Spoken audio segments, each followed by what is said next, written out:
Hi friends, எல்லாருக்கும் வணக்கம். எல்லாரும் எப்படி இருக்கீங்க friends? Welcome back to my channel Mani Selvi vlog. So இன்றைக்கி வீடியோவில் ஒரு யூஸ்ஃபுல்லான வீடியோ தான் ஃப்ரெண்ட்ஸ் பார்க்க போகிறோம். சரி, வீடியோக்குள்ளே போகிறதுக்கு முன்னாடி நிறைய பேர் வீடியோஸ் பார்க்குறீங்க, ஆனால் சப்ஸ்கிரைப் பண்ணாமல் பார்க்குறீங்க. ஸோ சப்ஸ்கிரைப் பண்ணுங்கள் அண்ட் சப்போர்ட் பண்ணுங்கள். அடுத்து என்ன மாதிரி வீடியோஸ் வேணும் அப்படின்னு கமெண்ட் செக்ஷனில் கமெண்ட் பண்ணுங்கள் ஃப்ரெண்ட்ஸ். வாங்க ஃப்ரெண்ட்ஸ், இப்போ வீடியோக்குள்ளே போகலாம். இன்றைக்கி சூப்பரான வீடியோ தான் ஃப்ரெண்ட்ஸ் பார்க்குறோம். இன்றைக்கி நான் புதினா வாழைக்காய் போட்டு தான் ஃப்ரெண்ட்ஸ் பண்ண போகிறேன். இது சாப்பிட்றதுக்கு ரொம்ப டேஸ்ட்டாக இருக்கும். இதுக்கு தேவையான பொருள் என்னென்னு பார்த்துடலாம். ஃபஸ்ட்டு ஒரு 4 வாழைக்காயை நான் நல்லா வேக வச்சு எடுத்திருக்கேன். அப்புறமா கருவேப்பிலை, புதினா, ஒரு 4 பல் பூண்டு, சின்ன வெங்காயம், அப்புறமா கொத்தமல்லி இலை நான் எடுத்து வச்சுருக்கேன். இதில் என்னென்ன அப்படின்னா, 1 ஸ்பூன் மல்லி, 1 ஸ்பூன் சோம்பு, 1 ஸ்பூன் மிளகு, அப்புறமா 1 ஸ்பூன் ஜீரகம் தான் எடுத்து வச்சுருக்கேன். இது வாழைக்காய் கோலா உருண்டை பண்ணுவோம்ல, அதே மாதிரி ஸ்டெப்பு தான். ஆனால் நான் பண்ணுறது வேறு மாதிரி இருக்கும். ஸோ கடைசி வரைக்கும் வீடியோவை பாருங்கள். இப்போ நான் இரும்பு பாத்திரம் தான் எடுத்திருக்கேன். தேவையான அளவு எண்ணெய் ஊற்றிக்கிட்டேன். எண்ணெய் ஊற்றி இப்போ பார்த்தீங்க அப்படின்னா எண்ணெய் சூடாயிடுச்சு. எண்ணெய் சூடானோடனே நம்ம வறுக்கிறதுக்கு தேவையான இந்த ஸ்பைசஸ் போட்டுடலாம். போட்டு நல்லா வறுத்து விடுங்க. ஒரு 2 நிமிஷம் நல்லாவே வறுத்து விடுங்க. வறுத்ததுக்கப்புறம் நம்ம சின்ன வெங்காயமும் பூண்டு சேர்த்து நல்லா வதக்கி விடுங்க. ஒரு 2 நிமிஷம் நல்லா வதங்கணும்.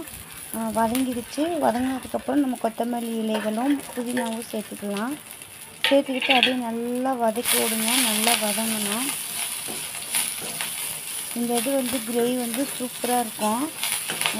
சாப்பிட்றதுக்கு நல்லாயிருக்கும். எந்த குழம்பு வச்சு சாப்பிட்டாலும் இதை தொட்டுக்கிட்டு வச்சு சாப்பிட்டீங்க அப்படின்னா செம்ம டேஸ்ட்டாக இருக்கும் ஃப்ரெண்ட்ஸ்.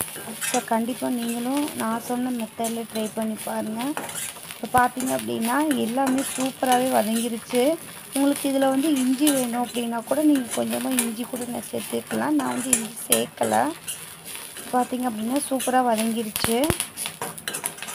வதங்கி முடித்தோடனே இப்போ நான் ஸ்டவ் ஆஃப் பண்ணிடுங்க. ஆஃப் பண்ணி முடிச்சுட்டு இது வேறு ஒரு பிளேட் மாற்றிடுங்க. இது ஆறணும்.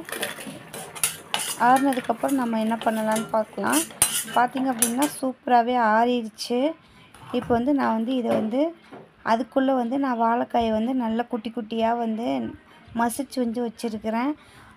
கையில் மசித்தாலும் பரவாயில்ல, இல்லைன்னா பருப்பு மெத்தை இருக்குல்ல அதில் மசிச்சுக்கோங்க. இப்போ நான் மிக்ஸி ஜாரில் போட்டு ஒரு சுற்றிட்டேன். சுற்றின உடனே நான் இப்போ 2 வரமிளகா சேர்த்துருக்கேன். இது நல்லா பேஸ்ட்டு மாதிரி நீங்கள் அரைச்சி வச்சுக்கோங்க. அதுக்கப்புறமா அதே பாத்திரத்தில் கொஞ்சமாக எண்ணெய் ஊற்றி கடுகு எதுவுமே நான் சேர்க்கல. நம்ம அரைச்சி வச்சுருந்த அந்த வாழைக்காயும் அந்த பேஸ்ட்டும் கலந்து நல்லா மிக்ஸ் பண்ணிருந்தீங்க அப்படின்னா இந்த மாதிரி ஒரு புட்டு மாதிரி கிடைக்கும். இதில் எல்லாமே கலந்துருக்கிறதுனால சாப்பிட்றதுக்கு ரொம்ப டேஸ்ட்டாக இருக்கும்.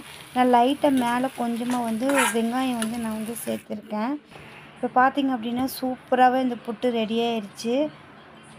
புதினா வாழைக்காய் புட்டு சூப்பராக ரெடி ஆயிடுச்சு. ஸோ நீங்களும் கண்டிப்பாக ட்ரை பண்ணி பாருங்கள். வீடியோ பிடிச்சா ஷேர் பண்ணி, லைக் பண்ணி, கமெண்ட் பண்ணுங்கள். மறக்காமல் சப்ஸ்கிரைப்